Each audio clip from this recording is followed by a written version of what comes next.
नमस्कार, Uttarakhand this week में आपका स्वागत है। मैं हूं रवीना कुंवर। आज हम प्रदेश के मुखिया के बदलाव की बात करेंगे।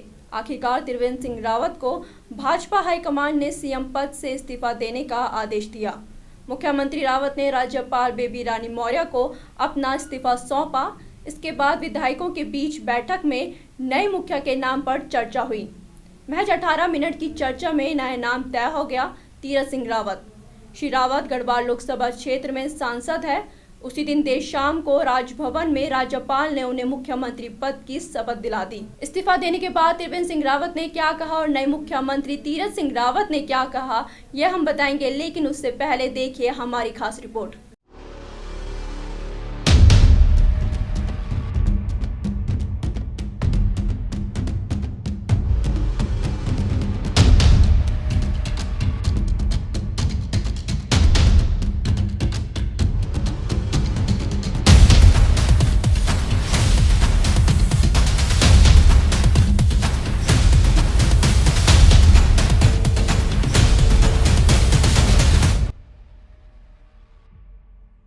तीरथ सिंह रावत अब उत्तराखंड के नए मुख्यमंत्री होंगे। प्रदेश की जनता ने वर्ष 2017 में भाजपा को प्रचंड बहुमत दिया।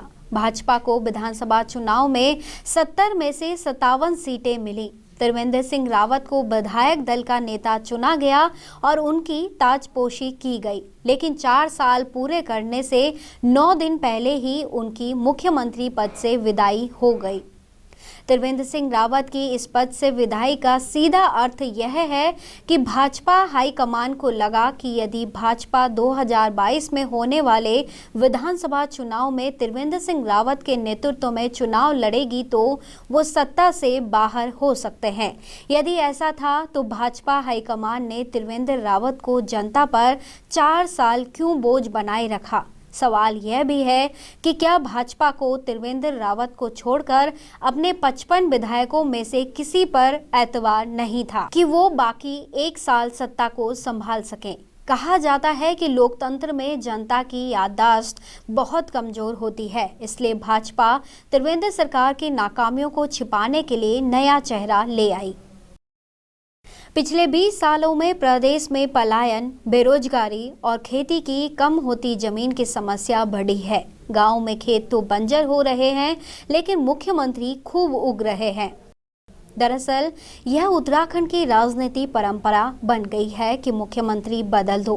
प्रदेश में गठन के 21 वर्ष के इतिहास में 10 मुख्यमंत्री बन चुके हैं, यानी औसतन हर 2 साल में मुख्यमंत्री बदल जाता है। कांग्रेस के एनडी तिवारी सरकार ने 5 साल पूरे शासन किया। इसके बाद तो उत्तराखंड में मुख्यमंत्री आया राम गया राम हो गया। 9 नवंबर 2000 को उत्तराखंड राज्य के गठन के समय राज्य की बागडोर नित्यानंद स्वामी को सौंपी गई और 1 साल बाद ही भगत सिंह कोश्यारी को यह जिम्मेदारी दी गई। 2002 में विधानसभा चुनाव में कांग्रेस को बहुमत मिला। एनडी तिवारी को मुख्यमंत्री चुना गया और उन्होंने 2007 तक पूरे 5 साल तक सरकार चलाई। 2000 साल के विधानसभा चुनाव में भाजपा सरकार बनी। पूर्व मेजर जनरल भुवन चंद खंडूरी को राज्य की बागडोर सौंपी गई, लेकिन वो भी अधिक समय तक इस पद पर नहीं रहे। उनके स्थान पर हाईकमान ने रमेश पोखरियाल निशंक को सत्ता सौंप दी। 2011 में फिर बदलाव हुआ और भाजपा ने एक बार फिर जनरल खंडूरी की ताजपोशी की और नारा दिया, खंडूरी है जरूरी। यह नारा नहीं चला और 2012 के विधानसभा चुनाव में बाजी कांग्रेस के हाथ लगी। खंडूरी विधानसभा चुनाव हार गए। हिमालय पुत्र हेमवंती नंदन बहुगुणा के पुत्र विजय बहुगुणा को राज्य की बागडोर सौंपी गई, लेकिन कांग्रेस की आपसी गुटबाजी ने उनको अधिक समय तक इस कुर्सी पर नहीं रहने दिया। पूर्व केंद्रीय मंत्री हरीश रावत ने मुख्यमंत्री पद संभाला। 2017 में हरीश रावत 2 स्थानों से चुनाव लड़े और दोनों ही सीटों से चुनाव हार गए। भाजपा को प्रचंड बहुमत मिला। 70 विधानसभा सीटों में से 57 सीटों पर भाजपा को जीत मिली। भाजपा हाईकमान ने त्रिवेंद्र सिंह रावत को मुखिया बनाया, लेकिन वो भी 4 साल भी नहीं चले। 9 मार्च 2021 को उन्होंने अपने पद से इस्तीफा दे दिया। दरअसल यह उत्तराखंड का दुर्भाग्य रहा है कि इस प्रदेश को कोई भी विजनरी नेतृत्व नहीं मिला। इसका एक कारण यह भी रहा कि राज्य आंदोलन में भले ही गांव-गांव से लोगों ने शिरकत की हो, लेकिन आंदोलन के गर्भ से एक भी नेता नहीं मिला। इसका परिणाम रहा कि जो नेता राज्य गठन से पहले हमारे भाग्य विधाता बने थे, राज्य गठन के बाद भी सत्ता सुख उन्होंने भोगा। जिन नेताओं ने आंदोलन ही नहीं किया, संघर्ष ही नहीं किया, त्याग ही नहीं किया, तो वो पहाड़ की जनता के दुख दर्द को कैसे समझते। पिछले 20 सालों में प्रदेश के मुखियाओं के चेहरे बदलते रहे, लेकिन नहीं बदली तो पहाड़ की किस्मत। पर्वतीय जनपदों में आज भी जीवन उतना ही कठिन है जितना उत्तर प्रदेश के समय में था। विकास आज भी उतना ही दूर है जितना पहले लखनऊ में था।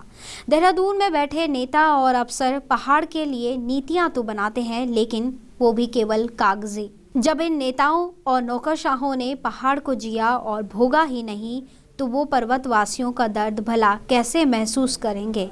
दरअसल अब प्रदेश के मतदाताओं को पार्टी से अधिक चेहरों पर वोट करना होगा। जब तक राजनीतिक दलों के नाम पर वोट डाले जाते रहेंगे, तब तक प्रदेश में राजनीतिक अस्थिरता रहेगी। दिल्ली दरबार के फैसलों से उत्तराखंड की तस्वीर और तकदीर बदलने की प्रवृत्ति का विरोध होना चाहिए। लोकतंत्र का सच्चा अर्थ यही है कि जिसका चुनाव हो, फैसला भी उसी का हो। दिल्ली में बैठकर उत्तराखंड की तकदीर का फैसला नहीं होना चाहिए। Bureau report, Uttarjan TV. Uttarakhand में 4 दिनों तक चला सियासी तूफान त्रिवेंद्र सिंह रावत की कुर्सी उड़ा ले गया। भाजपा हाईकमान के आदेश के बाद त्रिवेंद्र सिंह रावत ने राज्यपाल को अपना इस्तीफा सौंप दिया। इसके बाद मीडिया से बातचीत के दौरान वो कई बार भावुक हो गए। उन्होंने कहा है कि भाजपा ने एक फौजी परिवार के साधारण व्यक्ति को मुख्यमंत्री बनाया, 4 साल सत्ता की भागदौड़ संभाली। हालांकि आखिर में जब उनसे कुर्सी हटाने का सवाल पूछा गया तो उन्होंने 2 टूक कहा कि यह कारण जानने के लिए दिल्ली जाना होगा। देखिए, ऐसा है, मैंने कहा कि ये सामूहिक निर्णय होता है और इसका बहुत अच्छा जवाब आपको दिल्ली जाना पड़ेगा उसके लिए। वहाँ से आपको जवाब। बहुत बहुत धन्यवाद। इस बीच तीरथ सिंह रावत को विधायक दल का नया नेता चुना गया। लोकसभा सांसद तीरथ सिंह रावत ने शपथ ग्रहण के बाद मीडिया को अपनी प्राथमिकता बताई। उन्हें कहा कि हरिद्वार कुंभ का संचालन उनकी सर्वोच्च प्राथमिकता है। वो प्रधानमंत्री नरेंद्र मोदी के ड्रीम प्रोजेक्ट को धरातल पर उतारने का काम करेंगे। धन्यवाद करना चाहूँगा आदरणीय प्रधानमंत्री जी का, आदरणीय राष्ट्रीय अध्यक्ष जी का, आदरणीय गृह मंत्री जी का, अन्य वरिष्ठ नेताओं का, और जो आज मेरे पर्यवेक्षक के रूप में आए रमन सिंह जी प्रभारी का, और जिन्होंने इस प्रकार का विश्वास सब जिम्मेदारी मुझे दी है। एक गाँव से आया हुआ और आज यहाँ तक कल्पना नहीं की थी मैंने। और जो 4 साल मुख्यमंत्री त्रिवेंद्र जी ने काम किए हैं, आदरणीय मोदी जी के द्वारा काम हुए हैं, उनको धरातल पर उतारने का काम करेंगे। चौमुखी विकास। आज के लिए इतना ही। उत्तराखंड दिस वीक में अगली बार नए मुद्दों के साथ हाजिर होंगे। नमस्कार।